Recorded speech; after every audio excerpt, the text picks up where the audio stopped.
ఇక డీటెయిల్స్ చూద్దాం. హైదరాబాద్ ఫార్ములా ఈ కార్ రేసు నిర్వహణలో అవకతవకల ఆరోపణల నేపథ్యంలో మాజీ మంత్రి కేటీఆర్ కు మరోసారి ఏసీబీ నోటీసులు జారీ అయ్యాయి. అధికారాల దుర్వినియోగం, నిధుల అక్రమ వినియోగంపై విచారణ కొనసాగుతున్న తరుణంలో ఈ నోటీసులు జారీ కావడం చర్చనీయాంశంగా మారింది. ఏసీబీ ఇచ్చిన తాజా నోటీసుల ప్రకారం ఈ నెల 16వ తేదీ సోమవారం ఉదయం 10 గంటలకు హాజరై విచారణకు సహకరించాలని కోరారు. ఫార్ములా ఈవెంట్ కు సంబంధించి కాంట్రాక్టుల కేటాయింపు, ఫండింగ్, ప్రమోషన్ల ఖర్చుపై అనేక అనుమానాలు వ్యక్తమవుతున్న నేపథ్యంలో ఈ విచారణ కీలకంగా మారింది. ఇక ఈ నేపథ్యంలో మాజీ మంత్రి కేటీఆర్ స్పందన, విచారణకు హాజరవుతారో లేదో అన్న విషయంపై రాజకీయ వర్గాల్లో ఉత్కంఠ అయితే నెలకొంది. ఇక ఇదే అంశానికి సంబంధించిన పూర్తి సమాచారాన్ని మా ప్రతినిధి సాల్మన్ అందిస్తారు. సాల్మన్, చెప్పండి. వర్కింగ్ ప్రెసిడెంట్ కేటీఆర్ కు మరోసారి ఏసీబీ అధికారులు అయితే నోటీస్ ఇచ్చారు. ఈ ఫార్ములా హైదరాబాద్ లో ఈ ఫార్ములా కార్ రేసింగ్ దాని మీద అవకతవకలు జరిగాయని మరొకసారి అయితే ఆ యొక్క నోటీసులు ఇచ్చారు. అంటే గతంలో కూడా కేటీఆర్ హాజరయ్యారు.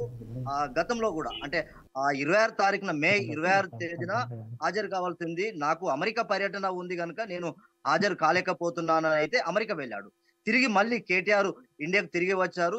తిరిగి వచ్చిన తర్వాత మళ్ళీ ఈ రోజు ఏసీబీ అధికారులు అయితే ఆ యొక్క లేఖ ఇచ్చారు, నోటీసులు ఇచ్చారు. ఖచ్చితంగా హాజరవుతాడా లేదా అనేది సోమవారం రోజు కేటీఆర్ హాజరు కావాలని అయితే ఏసీబీ నోటీసులు ఇచ్చారు. ఖచ్చితంగా దీని మీద హాజరవుతాడా లేదా అనేది మాత్రం కొంత సందిగ్ధత ఉంది. ఎందుకంటే ఈ యొక్క మనం చూసుకున్నట్లయితే ఈ యొక్క నోటీసులతోటి చాలా మందిని విచారణ చేస్తున్నారు. ఒక దిక్కు కాళేశ్వరం కాంట్రాక్ట్ కానీ లేకుంటే ఫోన్ ట్యాపింగ్ కానీ, ఇది కూడా కేటీఆర్ కూడా ఈ ఫార్ములా కేసులో అవినీతి ఆరోపణలు, దాంట్లో అవకతవకలు జరిగాయనేది మాత్రం కొంత స్పష్టంగా కనిపిస్తుంది. ఖచ్చితంగా ఏసీబీ అధికారులు అయితే నోటీసులు ఇచ్చారు. రాజకీయ వర్గాల్లో అయితే ఒక చర్చ జరుగుతుంది. ఇక బీఆర్ఎస్ పార్టీకి సంబంధించి లేకుంటే ఈటెల రాజేందర్, హరీష్ రావు, కేసీఆర్, కేటీఆర్, ఈ ప్రభాకర్ రావు, ఈ రోజు ప్రణీత్ రావు కూడా హాజరయ్యాడు. అంటే ఈ యొక్క నోటీసులు ఇచ్చిన నేపథ్యంలో మాత్రం కొంత రాజకీయ వర్గాల్లో తెలంగాణ మాత్రం సంచలనంగా మారింది. ఈ యొక్క నోటీసులతోటి వీరు హాజరవుతారా లేదా అన్నదైతే కేటీఆర్ కొంత స్పష్టంగా చెప్పవలసింది ఉంది. ఎందుకంటే ఆ కేటీఆర్ దాంట్లో ఏ అవకతవకలు జరిగాయి, వారికి అనుకూలంగా ఉన్న వారికి కాంట్రాక్టులు ఇచ్చారనేది మాత్రం కొంత ఆరోపణలు అయితే వినిపిస్తున్నాయి. ఈ యొక్క నోటీసుల నేపథ్యంలో ఏసీబీ అధికారులు ఇచ్చిన నేపథ్యంలో సోమవారం రోజు కేటీఆర్ హాజరవుతాడా లేదా, హాజరైన తర్వాత దానికి ఎలాంటి సమాధానాలు చెప్తాడని అయితే కొంత రాష్ట్రంలో కొంత సంచలనాత్మకంగా ప్రజలు లేకుంటే రాజకీయ వర్గాల్లో మాత్రం ఒక చర్చ జరుగుతుంది.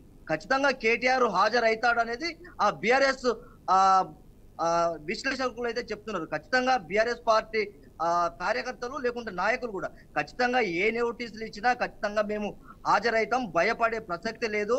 ఎందుకంటే రాష్ట్రాన్ని గతంలో మేము బీఆర్ఎస్ పార్టీ అధికారంలో ఉన్నప్పుడు రాష్ట్రాన్ని అభివృద్ధి పదంలో నడిపించాము. ఈ ఫార్ములా కూడా రాష్ట్రంలో లేకుంటే ప్రపంచవ్యాప్తంగా దీనికి మంచి గుర్తింపు రావాలి, లేకుంటే ఇక్కడ కూడా మనకు పెట్టుబడులు వస్తాయనే ఆలోచనతోటి ఈ ఫార్ములా కార్ రేసింగ్ అయితే ఇక్కడ మేము ప్రారంభించామని చెప్తున్నారు. కానీ ఇక్కడ చాలా అవకతవకలు జరిగాయి అనేది మాత్రం కాంగ్రెస్ పార్టీ ఆరోపిస్తుంది. ఖచ్చితంగా కేటీఆర్ హాజరై లేకుంటే విచారణకు హాజరై ఎలాంటి సమాధానాలు చెప్తాడు అనేది మాత్రం కొంత ఉత్కంఠగా ఉండే పరిస్థితి ఉంది. ఖచ్చితంగా కేటీఆర్ అవుతాడు అనేది బీఆర్ఎస్ వర్గాల్లో మాత్రం ఆశాభావం వ్యక్తం చేస్తున్నారు. Right, thank you Salman. Hyderabad phone tapping కేసులో కీలక అభియోగంతో సంచలనంగా మారిన మాజీ డీఎస్పీ ప్రణీత్ రావును ప్రత్యేక దర్యాప్తు బృందం మరోసారి విచారణకు పిలిపించింది.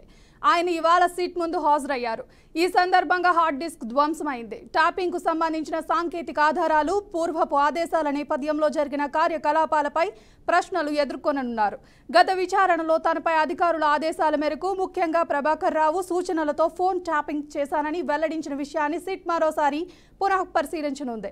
ఈ నేపథ్యంలోనే ప్రణీత్ రావు స్టేట్మెంట్ ను అధికారికంగా రికార్డ్ చేయనున్నారు. ఈ కేసులో ఇప్పటికే పలువురు అధికారులు, టెక్నికల్ సిబ్బంది విచారణకు హాజరయ్యారు.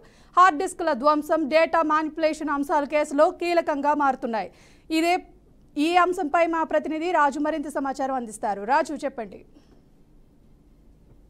హైదరాబాద్ కు సంబంధించి ఫోన్ ట్యాపింగ్ వ్యవహారం రోజుకు మలుపు తిరిగినటువంటి పరిస్థితి మనం చూస్తున్నాం. ఈ వ్యవహారానికి సంబంధించి కర్త కర్మ క్రియ ప్రభాకర్ రావు అంటూ కూడా గత కొంతకాలంగా విభిన్న వాదనలు వినిపిస్తున్నటువంటి పరిస్థితి మనం చూస్తున్నాం. మొన్నటి వరకు అజ్ఞాతంలోకి వెళ్ళిపోయినటువంటి ప్రభాకర్ ఎట్టకేలకు అమెరికా నుంచి హైదరాబాద్ కు కోర్టుకు హాజరైనటువంటి పరిస్థితి. ఆ క్రమంలో జడ్జి ఒక్కసారిగా ఆయనకు షాక్ ఇచ్చేటువంటి పరిస్థితి మనం చూస్తున్నాం. మరోసారి ఆ కోర్టు ముందుకు ఆ కోర్టు పరిధిలోకి రావాలంటూ కూడా ఆదేశించినటువంటి పరిస్థితి. ఈ క్రమంలో ఒక్కసారిగా ఈ ఫోన్ ట్యాపింగ్ వ్యవహారం అయితే కీలక మలుపు తిరిగింది. అయితే సిట్ ప్రత్యేక దర్యాప్తు బృందం మాత్రం ఎట్టకేలకు జిఎస్పీ హోదాలో ఉన్నటువంటి ఆ ప్రణీత్ రావు ఎట్టకేలకు మరోసారి విచారణకు పిలిచినటువంటి పరిస్థితి. ఆ విచారణలో భాగంగా ఫోన్ ట్యాపింగ్ వ్యవహారానికి సంబంధించి ఎవరెవరి ఫోన్లు ట్యాపింగ్ చేశారు, ఎవరి ప్రైవసీకి భంగం కలిగించారు, ఎవరి అనుమతులతో ఈ ఫోన్ ట్యాపింగ్ పాల్పడాలనేటువంటి పలు ప్రశ్నల వర్షం అయితే సిట్ కురిపించినటువంటి పరిస్థితి. మరోసారి విచారణకు అయితే ఆదేశించినటువంటి పరిస్థితి సిట్. ఈ క్రమంలో ఒక్కసారిగా ప్రణీత్ రావు అయితే మరోసారి హాజరైనటువంటి నేపథ్యం కావచ్చు, ఆయనపై ప్రశ్నల వర్షం కురిపించినటువంటి నేపథ్యంలో పలు కీలక అంశాలు అయితే ఆయన ప్రస్తావించినటువంటి పరిస్థితి. తన ఉన్నత స్థాయి అధికారి అయినటువంటి ప్రభాకర్ రావు ఆదేశాల మేరకు మాత్రమే ఆ ఫోన్ ట్యాపింగ్ వివరానికి సంబంధించి హాజీకి సంబంధించి కావచ్చు, ఇతరత్ర కార్యకలాపాలకు సంబంధించి ఆ ఫోన్ ట్యాపింగ్ పాల్పడ్డామంటూ కూడా ఆయన స్పష్టంగా చెప్పడం జరిగింది. ఈసారి సిట్ అధికారులు మాత్రం ఎట్టకేలకు జిఎస్పీ ప్రణీత్ రావు మాత్రం ఆయన వాంగ్మూలం కావచ్చు రికార్డు పూర్తిస్థాయిలో ఆయన వాయిస్ రికార్డు ప్రత్యేకించి పూర్తిస్థాయిలో అధికారికంగా రికార్డు చేస్తున్న అవకాశాలు స్పష్టంగా కనిపిస్తున్నాయి. మొత్తానికి ఫోన్ ట్యాపింగ్ వ్యవహారానికి సంబంధించి ఆయన స్టేట్మెంట్ మాత్రం అధికారికంగా ఈసారి సిట్ బృందం అయితే ఖచ్చితంగా అధికారికంగా రికార్డ్ చేయనుంది. ఈ క్రమంలో ఒక్కసారిగా అంటే గతంలో ఒకసారి ప్రణీత్ రావు ఈ సిట్ ముందుకు హాజరైనటువంటి పరిస్థితి. మరో ఆయనతో పాటు టెక్నికల్ స్టాఫ్ కావచ్చు, మరో ఇతరత్ర సిబ్బంది సైతం సిట్ ఇప్పటికే విచారించింది. ప్రణీత్ రావును ఇప్పటికే విచారించిన పిదప మరోసారి ఆయనను విచారణకు పిలిచినటువంటి పరిస్థితి. క్రమంలో అధికారికంగా హార్డ్ డిస్క్ ధ్వంసం కావచ్చు, మరోవైపు టెక్నికల్ సమస్యలకు సంబంధించి ఇతర కొన్ని అంశాలకు సంబంధించినటువంటి పూర్తి స్థాయి విచారణ చేయనుంది. ఈ క్రమంలో ఒక్కసారిగా వివిధ రకాల అంశాలు లేవనెత్తే అవకాశం ఉన్న నేపథ్యంలో ప్రభాకర్ వ్యవహారానికి సంబంధించి ఆయన వ్యవహార శైలికి సంబంధించి ప్రభాకర్ రావే ఆయన ఆదేశాల మేరకు మాత్రమే ఫోన్ ట్యాపింగ్ తాము పాల్పడ్డామంటూ కూడా ఇప్పటికే ప్రణీత్ రావు చెప్పడం జరిగింది. ఇది అధికారికంగా మాత్రం ఈసారి సిట్ తన స్టేట్మెంట్ మాత్రం రికార్డ్ చేసే అవకాశం ఉంది. థ్యాంక్ యూ రాజు.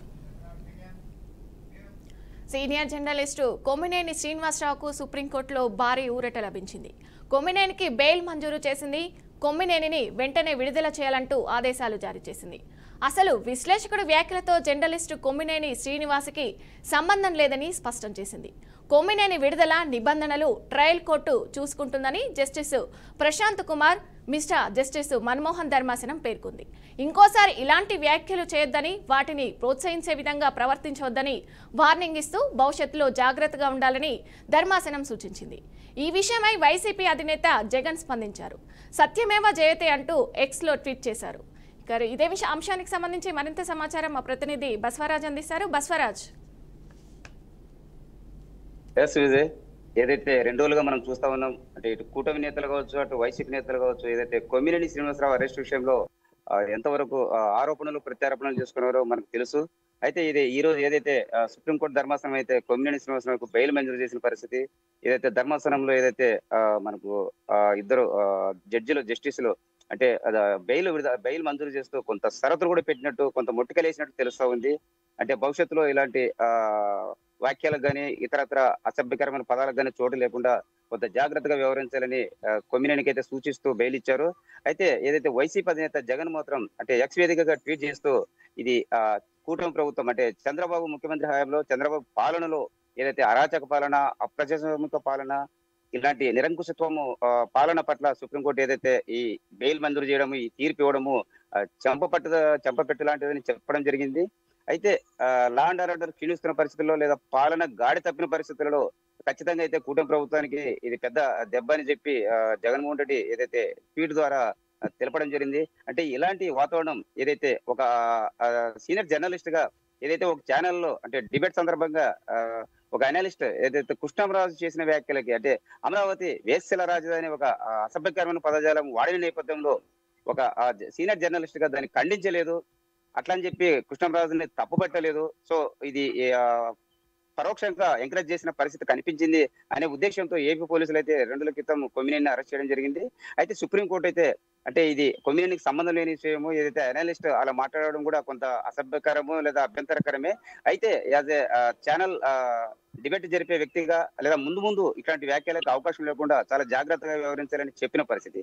అయితే ఈ పరిస్థితిని కూటమి నేత అయితే ఇది కేవలం అంటే అమరావతిని అంటే అవాస్ పాలు చేయడము లేదా అమరావతి రాజధానిని కొంత ఇబ్బందికర పరిస్థితులకు నెట్టడము లేదా కూటమి పాలనను ఇబ్బందులు పాలు చేయడం ఉద్దేశంతోనే అంటే వైసీపీ ఒక విధ్వంసకర లేదా కుట్రపూరితమైన రాజకీయాలు చేస్తూ ఉంది.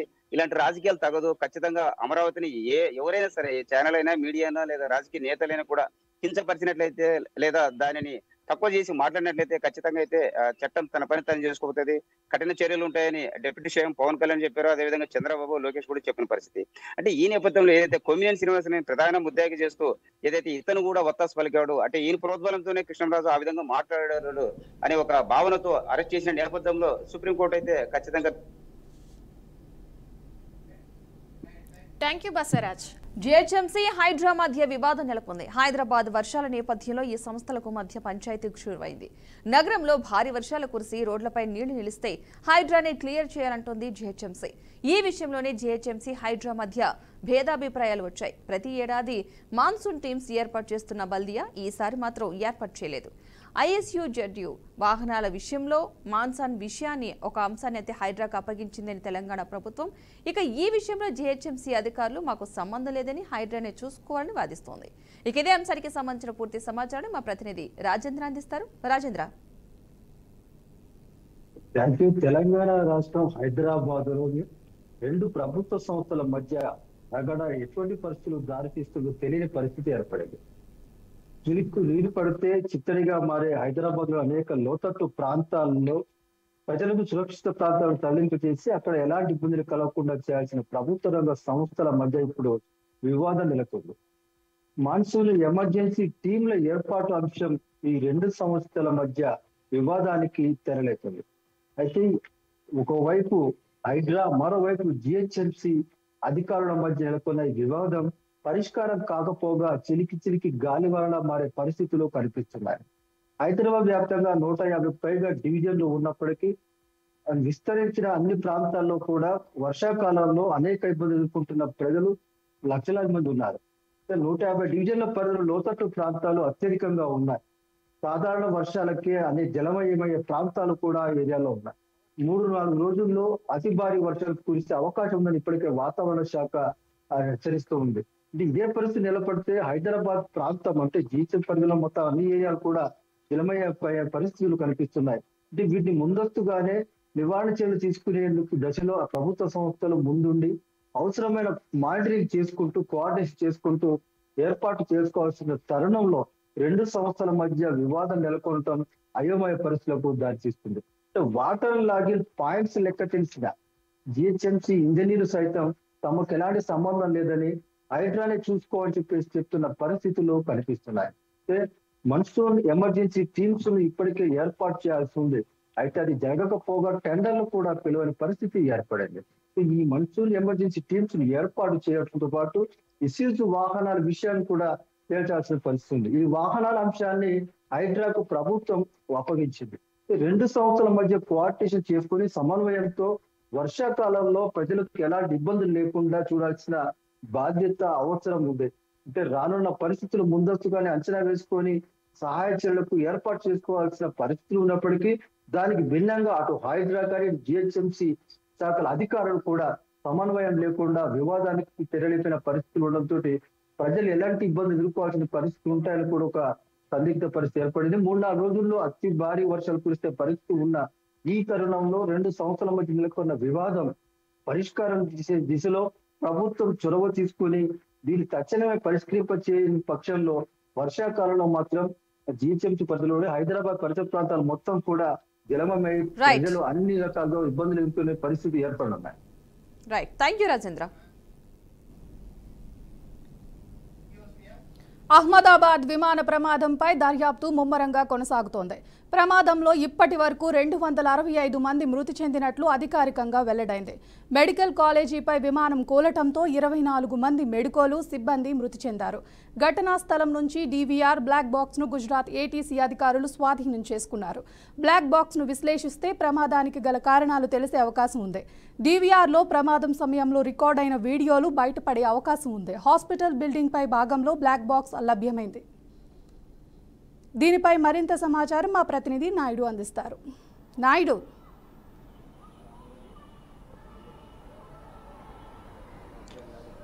Thank you Priya.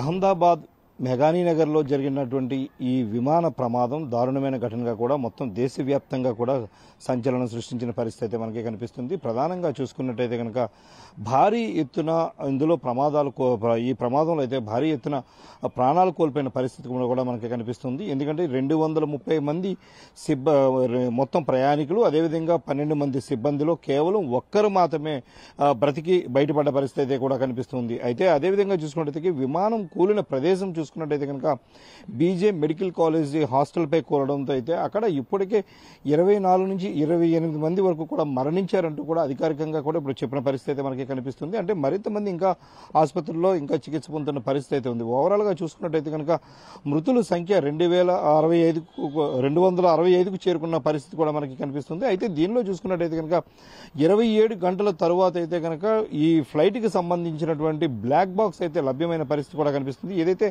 హాస్పిటల్ పరిసరాల్లో ఉన్నటువంటి ఈ హాస్పిటల్ వద్ద జరిగిన ప్రమాదంలో అయితే కనుక 27 గంటల తర్వాత ఈ బ్లాక్ బాక్స్ను కూడా కనుగొన్న పరిస్థితి అయితే ఉంది. దీన్ని ఇప్పటికే కూడా ఇటు డీజీసీఏకి సంబంధించి దీనికి సంబంధించి అనాలిసిస్ను కూడా ప్రారంభించినట్టు కూడా తెలుస్తూ ఉంది.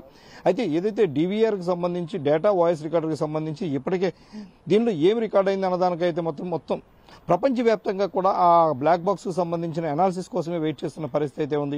ఎందుకంటే ఇటు లండన్ కావచ్చు, అదేవిధంగా భారత్కు సంబంధించినటువంటి ప్రజలు పెద్ద ఎత్తున ఇందులో ప్రాణాలు కోల్పోవడంతో అయితే మాత్రం ఆ ప్రపంచ దేశం అంతా కూడా ప్రపంచ దేశాలన్నీ కూడా దీనిపై ఆసక్తిగా ఎదురుచూస్తున్న పరిస్థితి ఉంది. అయితే విమానం ప్రయాణం మొదలైన దగ్గర నుంచి కూడా ఇందులో జరిగేటువంటి కాక్పిట్ వాయిస్ రికార్డర్ కూడా మొత్తం అంతా కూడా ఇందులో రికార్డ్ అవుతున్న పరిస్థితి అయితే ఉంది. వీళ్ళు అదేవిధంగా ఏటీసీ నుంచి ఏం సంభాషణలు జరిపారు, కాక్పిట్లో వీళ్ళు మాట్లాడిన మాటలేంటి, ప్రమాదానికి గల కారణాలు ఏంటి అనేది అయితే మాత్రం పూర్తి స్థాయిలో ఇందులో లభ్యమవుతుంది. కాబట్టి దీనిపై అయితే మాత్రం ఆసక్తిగా కూడా వెలికి చూస్తున్న పరిస్థితి అయితే ఉంది. అయితే ఇప్పటికే దీనికి సంబంధించి ఏఐజీ కూడా దీనిపై కూడా అనాలిసిస్ను కూడా ప్రారంభించిన పరిస్థితి అయితే ఉంది. ఈ డేటా రికార్డర్లో అదేవిధంగా ఈ బ్లాక్ బాక్స్లో ఏమి నిక్షిప్తమై దానిపై అయితే మాత్రం ఇప్పటికే ఈ డీజీసీఏ వర్గాలు అయితే కనుక అనాలిసిస్ను ప్రారంభించిన నేపథ్యంలో అయితే కనుక ఈ ప్రమాదానికి గల కారణాలపై అయితే పూర్తిగా అనాలిసిస్ చేస్తున్న పరిస్థితి కూడా ఉంది. అయితే ఏది ఏమైనప్పటికీ కూడా ఇలాంటి ప్రమాదం దారుణమైన ఘటనగా కూడా మనం చెప్పుకోవచ్చు. దీనికి సంబంధించి